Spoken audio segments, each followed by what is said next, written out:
আমি সেই মেয়েটি যে ছোটবেলা থেকে শুনেছে জোরে জোরে কথা বলতে নেই, ছুটতে নেই, চেঁচাতে নেই, হাসতে নেই, এমনকি কাঁদলেও তা লুকিয়ে লুকিয়ে।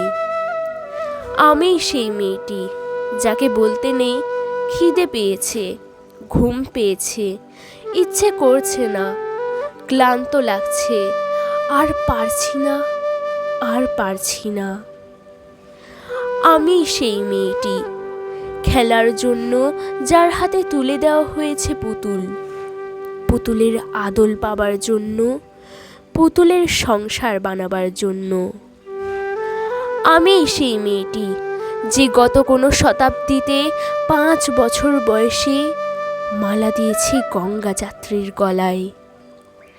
আমি সেই মেয়েটি যে দেখেছে একটি নারী কেমন করে নিছক মেয়ে ছেলে বনে যায়, চরিত্রের উল্টো দিকে হেঁটে যায় সকল স্বামীদের গিন্নিরা। শিক্ষার চেয়ে উজ্জ্বলতা পায় বেনারসি শাড়ির ফুলকি, বুদ্ধির চেয়ে দীপ্তিমান হয়ে ওঠে অন্ধকারের হীরা পান্না। আমি সেই মেয়েটি, জানেন, আমি সেই মেয়েটি।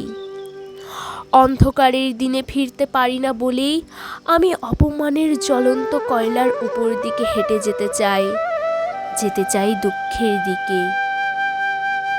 আমি প্রণাম জানাই সেই প্রথম আগুনকে, যার নাম বর্ণ পরিচয়, সেই অগ্নিশুদ্ধ পরম্পরাকে, সেই সব পুরুষ রমণীকে যারা ঊনবিংশ শতাব্দীর অন্ধকার হাতলে জ্ঞানের আলো জ্বালিয়ে এক জন্মে আমাকে জন্ম জন্মান্তরের দরজা খুলে দিয়েছে। আমি সেই মেয়েটি, আপনার নিজের দর্পণে দেখে আমাকে চিনুন, আমাকে চিনুন, আমাকে চিনুন। ধন্যবাদ।